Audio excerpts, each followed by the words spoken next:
1. Microorganismos y parásitos. Los microorganismos se agrupan en un número muy diferente de seres vivos, que se caracterizan porque no se ven a simple vista, solo a través de un microscopio.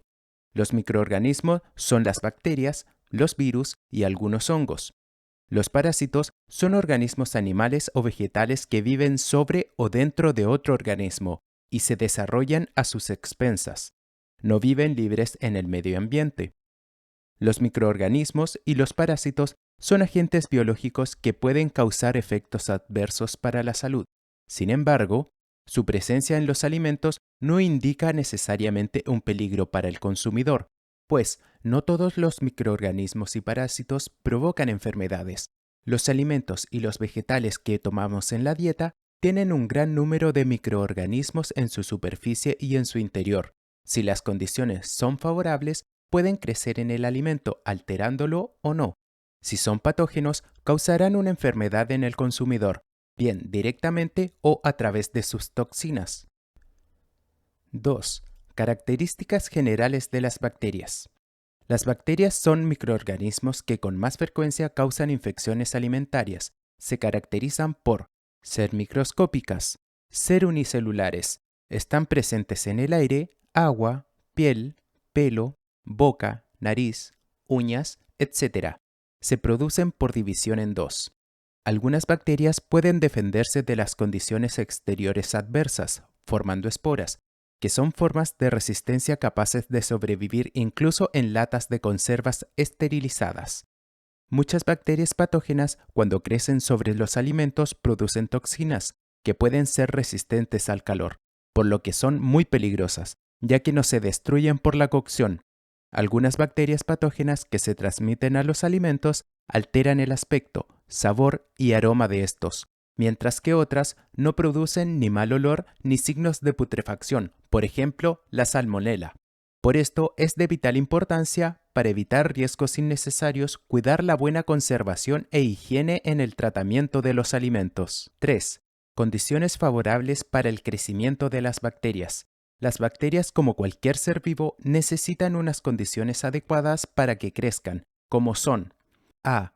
Nutrientes. Son las sustancias que necesitan las bacterias para alimentarse. Los alimentos de consumo humano son unos nutrientes muy adecuados para el desarrollo de las bacterias. B. Humedad. Las bacterias necesitan agua para desarrollarse. Los alimentos, por su alto contenido en agua, son un medio muy adecuado para el crecimiento bacteriano. En los alimentos deshidratados, las bacterias no crecen, pero tampoco se mueren, por lo que, cuando estos se reconstituyen, las bacterias vuelven a multiplicarse. C. Oxígeno. Hay bacterias que crecen en presencia de oxígeno, aerobias, y otras que crecen en lugares donde no hay oxígeno, anaerobias. Esto hace que las latas y productos envasados al vacío no den una total garantía de la ausencia de microorganismos patógenos. D. Temperatura. La temperatura óptima para el crecimiento bacteriano es de 37 grados centígrados, temperatura del ser humano. Sin embargo, las bacterias no son capaces de crecer entre 5 y 65 grados centígrados. Por debajo de los 5 grados centígrados, las bacterias no mueren, pero se reproducen lentamente. Por eso en el refrigerador entre 5 y 0 grados centígrados tardan más tiempo en reproducirse que a temperatura ambiente. Si el alimento refrigerado se lleva a temperaturas óptimas para el crecimiento bacteriano, estas vuelven a multiplicarse. Cuando conservamos los alimentos a menos 18 grados centígrados, temperatura de congelación, se retrasa el deterioro de los alimentos, ya que cuando el agua de los alimentos se congela formando cristales de hielo, los microorganismos dejan de tener a su disposición el agua que necesitan para poder desarrollarse. De todos modos, es importante recordar que el frío no hace que los microorganismos mueran, solo evita que se multipliquen. Por encima de los 80 grados centígrados, la mayoría de las bacterias mueren. Así, cuanto mayor sea la temperatura de cocción y más tiempo transcurra, mayor será el número de bacterias que mueran.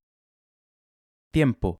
En condiciones óptimas de crecimiento, se produce una división celular cada 20 a 30 minutos. Por ello, un solo microorganismo puede transformarse en más de 1.000 millones de microorganismos en tan solo 10 horas. F. pH. Mide la acidez o alcalinidad de un medio en general. Las bacterias patógenas prefieren un pH neutro como el del agua, aunque pueden crecer en valores de pH ligeramente alcalinos. Los pHs ácidos dificultan el crecimiento de los microorganismos. El limón y el vinagre son buenos conservantes, porque acidifican en el medio y dificultan mucho el crecimiento bacteriano. G. Concentración de sales. La mayoría de los microorganismos no pueden crecer en presencia de concentraciones altas de sales, por eso los salazones conservan los alimentos libres de bacterias durante mucho tiempo. Los diferentes métodos de conservación de los alimentos se basan precisamente en modificar algunas o varias de las necesidades de crecimiento de las bacterias. 4. Agentes causales y enfermedades que producen. Los principales agentes de toxiinfección alimentarias son bacterias, como Salmonella, Listeria monocytogenes, Clostridium perfringens, Clostridium botulinum, Staphylococcus aureus, Escherichia coli, virus Norwalk, virus de la hepatitis A, parásitos, Trachinella spiralis, Anisakis, lombrices intestinales, Taenia o solitaria. A continuación, hablaremos de los más importantes. Las bacterias. A. La Salmonella. Vive en el tracto intestinal de mamíferos, incluido el humano y aves como la gallina. Por esto último, el huevo que sale a través de la cloaca de las aves será uno de los alimentos implicados en la salmonelosis. Los alimentos que pueden contener salmonela son carnes, huevos, la mayonesa, leche y productos lácteos no tratados. Las carnes que se contaminan por contacto con las vísceras del propio animal, por superficies, por tablas de corte, útiles de cocina y el uso de aguas no suficientemente tratadas. Los síntomas que produce una infección por salmonela son principalmente digestivos, pudiendo incluso causar la muerte. Es muy importante evitar el consumo de productos crudos, ya que la bacteria se destruye por el calor. B. Listeria monocytogenes. Es el agente causal de la listeriosis que cursa con fiebre, dolores musculares y trastornos digestivos.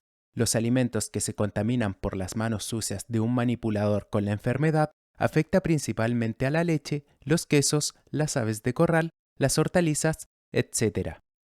C. Clostridium perfringens y Clostridium botulinum. Son bacterias que crecen en ausencia de oxígeno, por lo que suelen aparecer en conservas y alimentos envasados al vacío. Además, son capaces de formar esporas muy resistentes al calor. Cuando las esporas germinan, liberan unas potentes toxinas causando toxiinfecciones alimentarias. De estos, el más peligroso es el Clostridium botulinum, cuya toxina es uno de los venenos más potentes que se conoce y produce la muerte por parálisis respiratoria. Esta bacteria podemos encontrarla en conservas y en alimentos al vacío. Su presencia produce que las latas de conserva y los envases al vacío se hinchen, por lo que cuando observemos esto, no los usaremos, los desecharemos o bien se los devolvamos al proveedor. D. Staphylococcus aureus. Se encuentra a menudo en la nariz, la garganta y las manos de las personas sanas. En las mucosas, podemos ser portadores sanos de ello. Eso quiere decir que podemos tenerlos en las mucosas y no tener síntomas, pero a través de la manipulación podemos pasarlos a los alimentos y las personas que lo ingieren padecer de una enfermedad alimentaria. La mayor parte de los brotes se producen por la contaminación directa de los alimentos a través de las manos de los manipuladores. Las bacterias se destruyen fácilmente por el calor, pero sus toxinas son muy resistentes al calor. E. Escherichia coli. Es el agente causal de la colitis hemorrágica. Vive en el intestino del hombre y los animales. Los alimentos que se contaminan por contacto con vísceras de animales, por las manos de los manipuladores y por aguas no tratadas. Es sensible al calor, por lo que se elimina durante la cocción de los alimentos. Produce náuseas, vómitos, diarrea, deshidratación y temperatura inferior a lo normal. Otra clase de enfermedades transmitidas por alimentos son las producidas por los virus. Entre estas están A. Virus de la hepatitis A. La hepatitis A es la enfermedad más común de origen alimentario causado por virus. Se transmite por la contaminación fecal oral a través de las manos y afecta una gran cantidad de alimentos. B. Virus Norwalk. Produce la gastroenteritis viral aguda, inflamación del estómago e intestinos. Es transmitido por la ruta fecal oral a través del agua y los alimentos. Es una afección suave y se cree que produce un tercio de la gastroenteritis en los niños entre 6 a 24 meses. Aunque el agua es la principal causa de la contaminación de los alimentos, también están frecuentemente involucrados. Los parásitos que producen enfermedades transmitidas son mucho más grandes que las bacterias. Algunos crecen en el tracto gastrointestinal del hombre y de los animales, pero otros están en el tejido de los animales que utilizamos para la alimentación humana. Algunos de ellos son A. Trichinella spiralis. Se trata de un gusano que infecta principalmente a las ratas que se devoran mutuamente y constituyen la reserva del parásito. Si los animales, en especial cerdos y jabalíes, se alimentan de manera inadecuada con ratas contaminadas, estos gusanos pasan a sus músculos, enquistándose. El hombre se infecta comiendo carne de cerdo, jabalí, caballo, etc., con quistes de triquina y le produce una enfermedad llamada triquinosis. En el intestino humano, las larvas quedan en libertad y pasan al resto de los tejidos, produciendo una reacción inflamatoria importante y su nuevo enquistamiento. B. Anisakis. Es un parásito de peces que se encapsula en el tejido muscular y vísceras de algunos peces y llegan al hombre por la ingesta de pescado crudo o poco cocido parasitada. Cuando el hombre se infecta por anisakis, las larvas penetran en la mucosa gástrica e intestinal y las inflaman, provocando alteraciones gástricas que pueden llegar a la oclusión intestinal.